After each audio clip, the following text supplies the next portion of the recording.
আর্থিক স্বচ্ছতা এবং জবাবদিহিতার বিষয়টা বাংলাদেশের রাজনৈতিক সংস্কৃতিতে এই গণঅভ্যুত্থানের মধ্য দিয়ে গড়ে ওঠা যে তরুণ প্রজন্ম এবং জাতীয় নাগরিক পার্টি আমরা সেটা নিশ্চিত করতে চাই।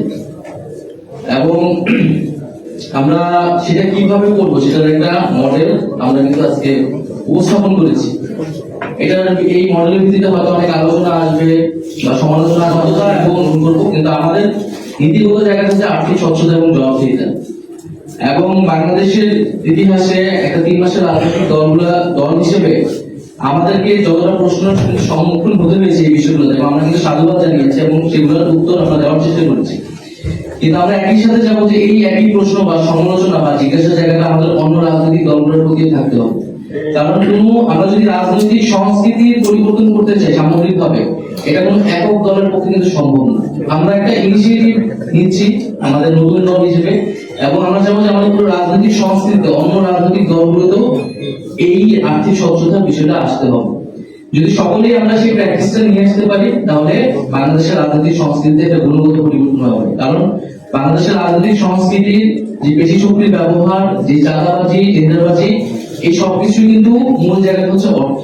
কারণ আর্থিক স্বচ্ছতা রাজনৈতিক দলগুলো কিন্তু প্রকাশ করে। তো আমরা বলতেছি যে আমরা আমাদের যেই প্রতি বাৎসরিক রিপোর্ট, সেই রিপোর্টে আয়ের উৎস সামগ্রিকভাবে সেটা আমরা প্রকাশ করব।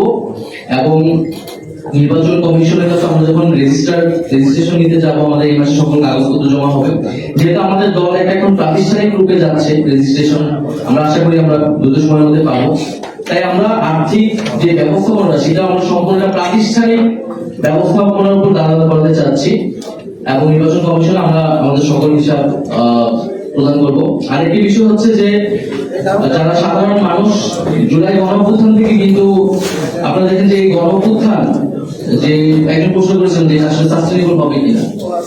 আমরা জানি যে আন্দোলন আর সংগঠন আলাদা জিনিস বা রাজনীতি আলাদা জিনিস, কিন্তু আমাদের রাজনীতির ভিত্তিটা কিন্তু হচ্ছে জনগণের সেই ম্যান্ডেট। কারণ আমরা জনগণের মধ্য থেকে, আন্দোলনের মধ্য থেকে, রাজপথ থেকে গড়ে উঠেছি। যদি জনগণ আমাদেরকে সমর্থন না দেয় রাজনৈতিক ভাবে, আর্থিক ভাবে, নৈতিক ভাবে, তাহলে আসলে আমরা রাজনীতি টিকে থাকতে পারবো। ফলে আমাদের মূল উদ্দেশ্য হচ্ছে সেই জনগণের সমর্থনটা নেওয়া। এবং আমরা আন্দোলনের সময় দেখেছি ক্রাউড ফান্ডিং, আমরা কিন্তু সেই আন্দোলনের সময় থেকে এটা শিখেছি। সেটা অনেক ম্যানুয়ালি হতো, আমরা এটাকে এখন ডিজিটাল একটা ফরম্যাটে নিয়ে আসার চেষ্টা করছি। আন্দোলনের সময় কিন্তু আন্দোলন আমরা পরিচালনা করছি ক্রাউড ফান্ডিং মডেল, এই ক্রাউড ফান্ডিং থেকে, গণচাঁদা থেকে। তো এই ট্রেডিশনালি আমরা সেটাও হয়তো গণচাঁদা সেটাও আমাদের অব্যাহত থাকবে। আর ডিজিটাল যে সিস্টেমটা সেটা আমরা দেশ এবং দেশের বাইরে থেকে আমরা সে একটা ফান্ডিং পাবো। আরেকটি বিষয় হচ্ছে সবার কাছে আহ্বান থাকবে, যারা আমাদেরকে সমর্থন করতে চান, যারা আমাদেরকে সহযোগিতা করতে চান, কেউ কোনো ব্যক্তিগত কাউকে টাকা বা অর্থ সহায়তা দিবেন না। কারণ আমাদের একটা কেন্দ্রীয় একটা মডেল তৈরি করা হয়েছে। আমাদের সবগুলো ব্যাংক অ্যাকাউন্ট বা মোবাইল ব্যাংকিং অ্যাকাউন্ট গুলো কিন্তু পার্টির নামে, কোনো ব্যক্তিগত অ্যাকাউন্টে কোনো ব্যক্তির কাছে কেউ অর্থ দেবে না। জাতীয় নাগরিক পার্টি এই নীতিতে বিশ্বাস করে না। আর এছাড়া যদি আমাদের ফাইন্যান্স টিম রয়েছে, আমাদের অ্যাকাউন্ট নাম্বার রয়েছে, এর বাইরে যদি কোনো প্রতিষ্ঠান বা কারো কাছে আমাদের এনসিপি বা আমাদের ছাত্রদের নামে যদি কেউ নাম ব্যবহার করে, সেটি আমাদের কাছে জানাবেন। আমাদের শৃঙ্খলা কমিটির কাছে জানালে আমরা সেটা যথাযথ ব্যবস্থা নেব। কারণ অনেক জায়গায় আমরা দেখেছি যে আমাদের নাম ব্যবহার করে অনেক ধরনের অনেক সুবিধা নেওয়ার চেষ্টা করা হয়েছে। আবার একই সাথে আমরা বলবো যে মিডিয়া ট্রায়ালের শিকার হওয়া হয়েছে। মিডিয়াতেও আমাদেরকে নানাভাবে আমাদের নেতিবাচক উপস্থাপনের চেষ্টা করা হয়েছে বিভিন্ন ইস্যুতে।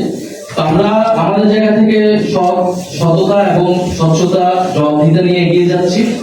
আজকে আমাদের সেই মডেলটা আমরা উপস্থাপন করেছি, এবং আমরা আগামী দিনে এটা শুধু আপনাদের আজকেই শেষ এরকম না, আমরা প্রতিনিয়ত আপনাদের এই জবাবদিহিতার সম্মুখে থাকবো। আমাদের কর্মসূচি এবং যারা আমাদেরকে টাকা দিচ্ছে, যেহেতু জনগণ আমাদেরকে টাকা দিচ্ছে, এই টাকাটা আসলে কোন খাতে ব্যয় হলো, কিভাবে সেটাও জনগণের জানার অধিকার রয়েছে। আমরা সেটাও কোন কোন খাতে ব্যয় হয়েছে সেটা আমরা জনগণের সঙ্গে উন্মুক্ত করবো।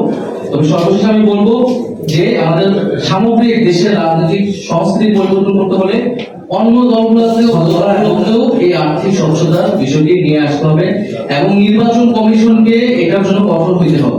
কারণ নির্বাচনের সময় কিন্তু অর্থ এবং পেশি শক্তির একটা অপব্যবহার আমরা দেখি।